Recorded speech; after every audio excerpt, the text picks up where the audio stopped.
नवीन आलं कॅमेराला तर काही जागा नाही ना. एक दोघांची युनिट आहेत ऑन द वे, पण आता काही त्यांना जागा मिळेल स्मॉल याच्यावरती टाकता येईल.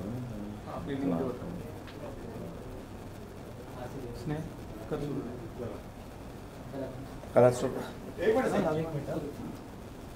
आलं नाही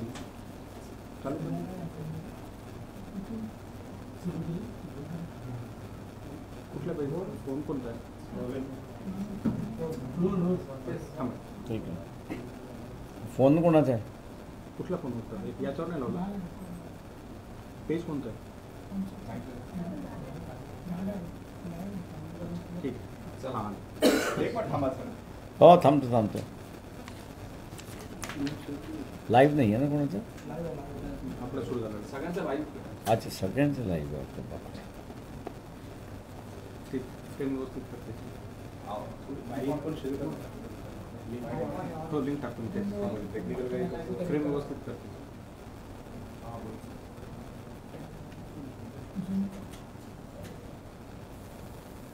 वरती स्पेस ठेवतो.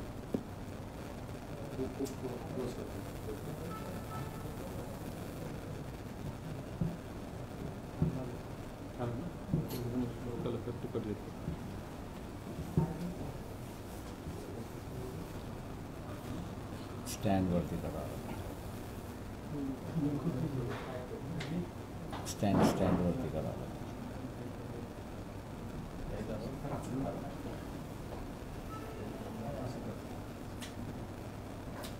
हां ते खाली करा.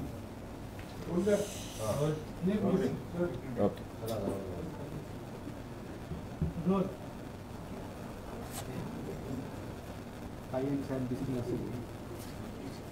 25 नोव्हेंबरला 1950 साली डॉक्टर बाबासाहेब आंबेडकर यांनी घटना समितीच्या वतीने घटना ही कॉन्स्टिट्यूंट असेंब्लीला सादर केली. हा दिवस देशाच्या इतिहासातला महत्त्वाचा दिवस असा मी त्या ठिकाणी मानतो. लोकांची घटना प्रिॲम्बल जे आहे ते असं म्हणतं की वी दी पीपल, म्हणजे लोकांची घटना ही लोकांनीच तयार केली आणि लोकांनीच तिला स्वीकारली अशी असणारी परिस्थिती आहे. आत्ता कुठेतरी सुप्रीम कोर्ट ह्या गोष्टीला मान्य करायला लागलेली आहे की या घटनेच्या माध्यमातून व्यक्तिगत माणूस जो आहे, या व्यक्तिगत माणसाचं जे दुसऱ्या माणसाबरोबर जुळवणी झाली, ज्याला इंग्रजीमध्ये असोसिएशन आपण म्हणतो, या असोसिएशनमधून भारताचं राज्य हे निर्माण झालं, राष्ट्र हे निर्माण झालं. हे राष्ट्र निर्माण होत असताना व्यक्तिगत अधिकार त्यांनी पूर्णपणे सोडले नाहीत, तर त्यांनी असोसिएशन होण्याच्या दृष्टिकोनातून, देश उभारण्याच्या दृष्टिकोनातून, कायदा आणि सुव्यवस्था चालण्याच्या दृष्टिकोनातून आणि उद्याचं प्रतिनिधित्व सरकार आपण निर्माण करणार आहोत, त्याच्यापैकी आपण काय अधिकार सोडलेत आणि त्या अधिकाराचं घटनेच्या माध्यमातून एक कोड निर्माण झाला, त्या कोडचं असणारं विश्लेषण हे पूर्णपणे बाबासाहेबांनी त्या असणाऱ्या भाषणामध्ये केलं. देशापुढे येणारे धोके याचं सुद्धा त्यांनी असणारं विवेचन केलं. या देशामध्ये स्वातंत्र्य का गेलं, राज्य का संपलीत, याचं त्यांनी उदाहरण दिलं. उदाहरण देत असताना त्यांनी असणारं जयचंद असा शब्दप्रयोग केला. जयचंदमुळे इथले असणारे अनेक राज्य गेली असं ते म्हणाले. तेव्हा यापुढे जयचंद होणार नाही याची दक्षता घेतली पाहिजे. आणि ही दक्षता घेत असताना धर्म आणि जात याच्यावरती आधारित राजकारण जर झालं तर या देशाचं पुन्हा स्वातंत्र्य धोक्यात येईल का अशी शंका सुद्धा त्यांनी त्यावेळेस व्यक्त केली. आज आपल्याला असं दिसतंय की 2024 लोकसभेच्या निवडणुका या विकास मुद्द्यावरती किंवा देशाच्या अर्थव्यवस्थेच्या संदर्भात आणि परदेशी धोरण याच्यावरती तर लढल्या जातील, याच्याबद्दल दुमत नाही. पण त्याच्यापेक्षा सगळ्यात महत्त्वाचा प्रश्न जो राहणार आहे की जो RSSचा अजेंडा आहे की आम्हाला आमची व्यवस्था पाहिजे. आमची हा शब्द फसवा आहे असं मी त्या ठिकाणी मानतो. हिंदू धर्मियांमध्ये दोन भाग आहेत. एक वैदिक परंपरेचा भाग आहे आणि एक संत परंपरेचा भाग आहे. RSS आणि BJP ज्यावेळेस आपलं संविधान पाहिजे असं ज्यावेळेस ते म्हणतात त्यावेळेस ते वैदिक धर्मावरती आधारलेलं संविधान पाहिजे अशी त्यांची मागणी आहे. आत्ताचं असणारं जे संविधान आहे हे संविधान इथल्या संतांच्या भूमिकेला महात्मा फुले, शाहू महाराज यांच्या विचारसरणीला पुढे घेऊन जाणारं आहे. समतावादी आहे, बंधुत्ववादी आहे आणि व्यक्ती स्वातंत्र्यवादी आहे अशी परिस्थिती आहे. वैदिक विचारसरणी जी आहे त्या वैदिक विचारसरणीमध्ये बंधुत्व नाही, समता नाही आणि व्यक्ती स्वातंत्र्य नाही अशी असणारी परिस्थिती आहे. आणि म्हणूनच ही लढाई केव्हा नाही केव्हा तरी होईल. या संदर्भातलं अलाहाबाद युनिव्हर्सिटीमध्ये बाबासाहेबांनी जे 54 साली भाषण केलं त्यावेळेस त्यांनी असं म्हटलं की भारतीय माणूस दोन जीवन जगतोय. त्याचं एक जीवन संविधानाच्या माध्यमातून आहे आणि त्याचं दुसरं जीवन हे वैदिक पद्धतीचं असणारं जीवन आहे. त्यांनी रेल्वेतलं उदाहरण दिलं, रेल रुळाचं उदाहरण दिलं आणि सांगितलं की रेलवरती अशा ज्यावेळेस दोन वेगवेगळ्या पद्धती जातील त्या कधीही एकत्र येणार नाहीत. उलट कालांतराने या दोघांमधलं भांडण होईल की जे आज आपण असणारा पाहतोय जाती जातीमधलं भांडण लागलेलं आहे, धर्मामधलं भांडण लागलेलं आहे. तेव्हा बाबासाहेब म्हणाले होते की एक कुठला तरी मार्ग त्याच्यामधला हा स्वीकारावा लागेल. 25 नोव्हेंबरला शिवाजी पार्कवरती संध्याकाळी 4 वाजता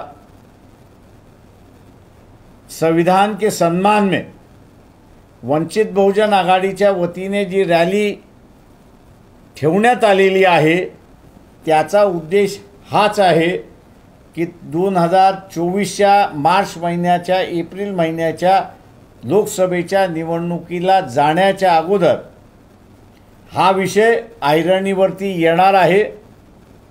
त्याची जाणीव लोकांना करून दिली पाहिजे. आणि म्हणून आम्ही संविधानवादी असल्यामुळे, सध्याच्या असणाऱ्या संविधानवादी असल्यामुळे हेच संविधान आम्हाला पाहिजे ही सांगण्यासाठी आम्ही सगळेजण तिथे एकत्र येणार आहोत. यामध्ये आमचा विचारविनिमय चाललेला आहे आणि त्या विचारविनिमयामध्ये ज्याला म्हणता येईल काँग्रेस पक्षाचे असणारे राहुल गांधी यांना निमंत्रण द्यायचं या संदर्भातला आमचा निर्णय त्या ठिकाणी होणार आहे. एक नॅशनल कॉज आहे, देशाच्या दृष्टीने अत्यंत महत्त्वाचा प्रश्न आहे आणि म्हणून कुठल्याही पद्धतीने पक्षपात न करता हा एक नॅशनल इश्यू राहावा या दृष्टिकोनातून आम्ही त्या ठिकाणी पाहतो आहोत आणि त्याच दृष्टिकोनातून त्याचं आम्ही पूर्णपणे नियोजन केलं आहे अशी परिस्थिती आहे. आपण आता विचार सर, रॅलीचं स्वरूप आणि आतापर्यंत कोणाकोणाला तुम्ही इन्व्हिटेशन दिलंय ते आम्ही असं मी आत्ताच असताना सांगितलं की काँग्रेस पक्षाचे असणारे जे राहुल गांधी आहे त्यांच्या संदर्भातला असणारा निमंत्रण देण्याचा जे आहे तो आमचा असणारा निर्णय होईल. तो झाला की आम्ही असणारा त्यांना अधिकृतरित्याने निवेदन म्हणजे निमंत्रण पाठवू. आणखी कोण कोण असणार आहे उत्तर राज्यातले? आमची युती आहे त्याच्यामुळे गृहीत धरून चालला. ज्यांच्यावर युती नाही त्यांच्याशीच निमंत्रण द्यावं लागतं ना. महाविकास आघाडीतले इतर पक्ष यांनाही निमंत्रित केलं जाईल, शरद पवार किंवा इतर नेते काँग्रेसमधून. तर राहुल गांधी आपण बोलवत आहे राष्ट्रवादी काँग्रेस, शरद पवार गांधी. नाही, आम्ही असणारा आत्तापर्यंत असणारा जो आमचा विचार चाललेला आहे तो काँग्रेस पक्षाबरोबरचाच विचार चाललेला आहे. ज्यावेळेस महाराष्ट्र कमिटी निर्णय घेईल इतर पक्षांच्या संदर्भात तेव्हा त्यांनाही ते एक्सटेंड केलं जाईल. सर, रॅलीचं स्वरूप कसं असणार? कुठपर्यंत काय नियोजन? रॅली ही असणारी सभेच्या स्वरूपामध्ये आहे आणि शिवाजी पार्कलाच आम्ही जमणार आणि तिथेच असणारा ती रॅली आम्ही विसर्जित करणार. सर, संविधान धोक्यात आहे असं का वाटतं? मी धोक्यात आहे असं म्हणत नाही. आम्ही असणारा सन्मान हा शब्द वापरलेला आहे. त्याच्यामुळे असणारा RSS BJP यांनी घोषणा केलेली आहे की आम्ही बदलणार. आम्ही असणारा म्हणतोय की आम्ही ह्या संविधानाच्या माध्यमातून वंचितांचं, त्याच्यानंतर उपेक्षितांचं, OBCचं आणि त्याच्याबरोबर इतर धार्मिक ग्रुप जे आहेत त्या सगळ्यांना या संविधानाने न्याय मिळतो, न्याय देता येतं आणि आम्हाला प्रतिनिधित्वसुद्धा मिळतं. त्यामुळे आम्ही ह्या संविधानाच्या बाजूने आहोत. सर, इतर राजकीय प्रश्न तुम्हाला विचारायचे आहेत. 2 दिवसांपूर्वी भुजबळ म्हणाले होते की तुम्ही आम्हाला पाठ दाखवू नका. हे तुम्हाला त्यांनी अशा पद्धतीनं आवाहन केलं आहे, याला तुम्ही उत्तर कसं? नाही, मी पक्षातले लोक आहेत ते त्यांना उत्तरं देतील त्याच्यामध्ये. सर, एक बार हिंदी में ब्रीफ कर मैं ब्रीफ कर देता हूँ. हाँ, रोल. 25 नवंबर डॉक्टर बाबा साहब अम्बेडकर ने ड्राफ्टिंग कमेटी की ओर से कॉन्स्टिट्यूंट असेंबली को संविधान समर्पित किया और वो समर्पित करते समय उन्होंने अपनी तकरीर भी उसमें कही। इस संविधान की क्या अच्छाइयाँ हैं उसका भी उन्होंने विवरण किया और साथ साथ उन्होंने ये भी कहा कि आने वाले समय में देश जो 2,500-3 हज़ार साल स्वतंत्रता नहीं रहा, उसकी वजह उन्होंने बताते समय कहा कि जात और धर्म की राजनीति अगर दोबारा इस देश में शुरुआत हुई, जो आज़ादी मिली है वो खतरे में आ सकती है, ऐसा उन्होंने संदेशा दिया था। मैं आज मान के चलता हूं कि आरएसएस बीजेपी जो है वो धर्म और जात की राजनीति को उन्होंने शुरुआत किया है और इसलिए एक खतरे की घंटी बजी हुई है। 2024 मार्च या अप्रैल में पार्लियामेंट्री चुनाव है। इस पार्लियामेंट्री चुनाव में अहम मुद्दे होंगे, लेकिन सबसे बड़ा मुद्दा होगा संविधान का मुद्दा होगा। हम लोग जो है वो संविधान रहना चाहिए, क्योंकि हम लोग इससे संतुष्ट है।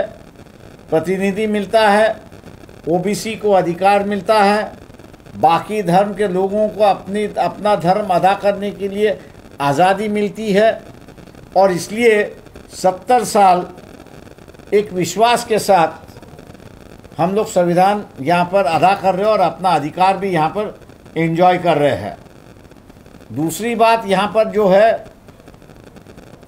आरएसएस बीजेपी अपना संविधान चाहिए करके ऐसी वार्ता कह रहे हैं। अपना ये जो लफ्ज़ है, ये हिंदू धर्म में दो विचारधाराएं हैं, एक वैदिक विचारधारा है और दूसरी संतों की विचारधारा है। संविधान जो है वो संतों की विचारधारा पर आधारित है और वैदिक विचारधारा के खिलाफ है। संविधान समता चाहता है, भाईचारा चाहता है और व्यक्तिगत स्वतंत्रता चाहता है। ये सभी चीज़ें संतों के धर्मों में हैं। वैदिक धर्म में विचारधारा का स्वतंत्रता नहीं है, व्यक्ति स्वतंत्रता नहीं है, भाईचारा नहीं है और ना समानता है वहाँ पर। और इसलिए जो आरएसएस बीजेपी संविधान बदलने की जो बात कह रही है, वो उनको एक वर्चस्व की व्यवस्था जो है वो इस देश में लानी है और निर्माण करनी है संविधान के माध्यम से। और इसलिए 25 नवंबर को शिवाजी पार्क में एक बड़ी जनसभा रैली दोनों रखी हुई है। शाम को 4 बजे से वो जनसभा शुरुआत होगी और वो जनसभा का मकसद यही है कि हम संविधान के पक्ष में हैं, संविधान का हम लोग सम्मान करते हैं और यही संविधान रहना चाहिए, उसमें मांग होगी। इस रैली में कांग्रेस पार्टी के जो राहुल गांधी है, निर्णय हमारा होगा कि उनको भी न्योता दे और उनको भी बुलाए। ये एक पॉलिटिकल इशू है ऐसा मैं नहीं मान के चलता हूँ। ये फ्यूचर जनरेशन के राजनीति की व्यवस्था का सवाल है। आज की व्यवस्था एक तरफ है, समता, भाईचारा और व्यक्ति स्वतंत्रता की व्यवस्था है। दूसरी तरफ आरएसएस बीजेपी जो नया संविधान कह रही है, उनकी विचारधारा आकर देखे तो ना उसमें भाईचारा है, ना उसमें व्यक्तिगत स्वतंत्रता है और ना वहाँ पर आज़ादी है। तो इसकी वजह से हम लोग कहते हैं कि विचारों की लड़ाई है। इस विचारों के लड़ाई में सब जन इकट्ठा होना चाहिए, ऐसी हम लोग की सोच है। और इसलिए कांग्रेस पार्टी के राहुल गांधी को जो है वो न्योता देने का हम लोग यहाँ पर सोच रहे, विचार विमर्श कर रहे और ये रैली कामयाब करने की जो है वो हम लोग लग चुके हैं।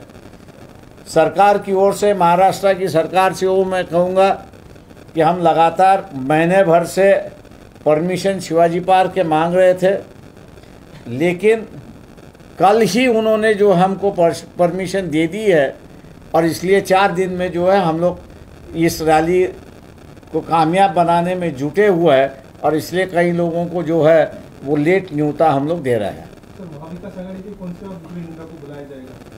नहीं, अभी तक उसका फैसला नहीं हुआ है। जो फैसला हुआ है मैंने वो आपके सामने रखा है कि कांग्रेस के जो राहुल गांधी है उनको बुलाने का फैसला हो गया है। सर विजय वडेट्टीवार यांनी असं म्हटलंय की जर डॉक्टर बाबासाहेब आंबेडकर यांनी मुस्लिम धर्म स्वीकारला असता तर देशाचे 2 तुकडे झाले असते। No comments.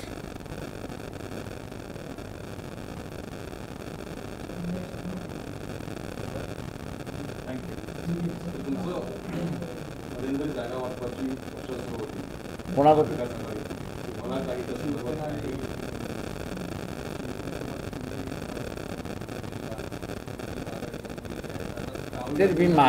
मी मागच्या वेळेसही म्हणालो होतो की जोपर्यंत महाविकास आघाडीच्या सीट शेअरिंगचा फॉर्म्युला ठरत नाही तोपर्यंत शिवसेना आमच्याबरोबर वाटाघाटी करू शकत नाही। त्याच्यामुळे महाविकास आघाडीचे जे 2 घटक आहेत काँग्रेस आणि राष्ट्रवादी यांनी शिवसेनेशी बसून त्यांच्या जागा वाटप केल्या आणि त्यांचा फॉर्म्युला ठरला आणि पुढच्या जागा सुटल्या या झाल्या तर मग असणारा सेनेबरोबरचा आमचा मार्ग मोकळा होतो।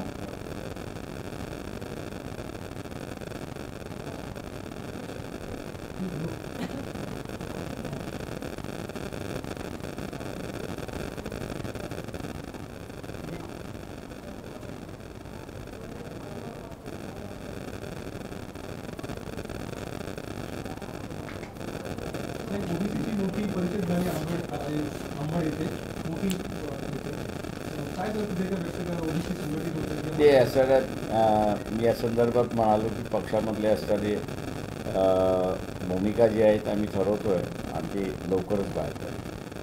सर जरांगे पाटील का मुंबई दौरा चल रहा है तो कुछ मुलाकात हुई मराठा अध्यक्ष के संदर्भात? नहीं, मेरी नहीं मुलाकात है।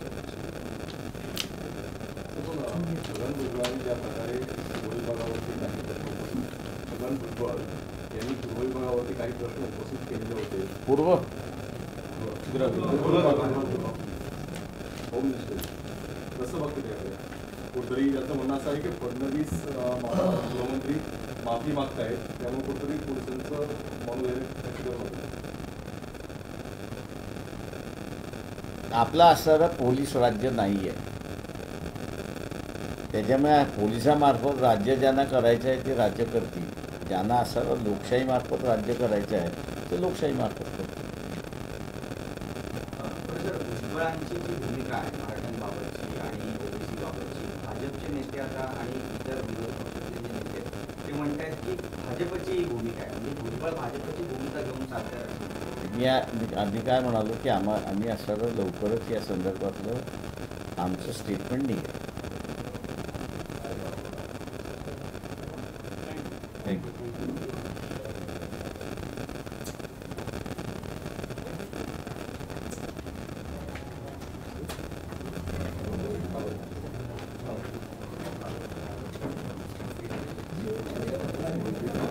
अरे कर लवकर, चल चहा दे ना सगळ्यांना।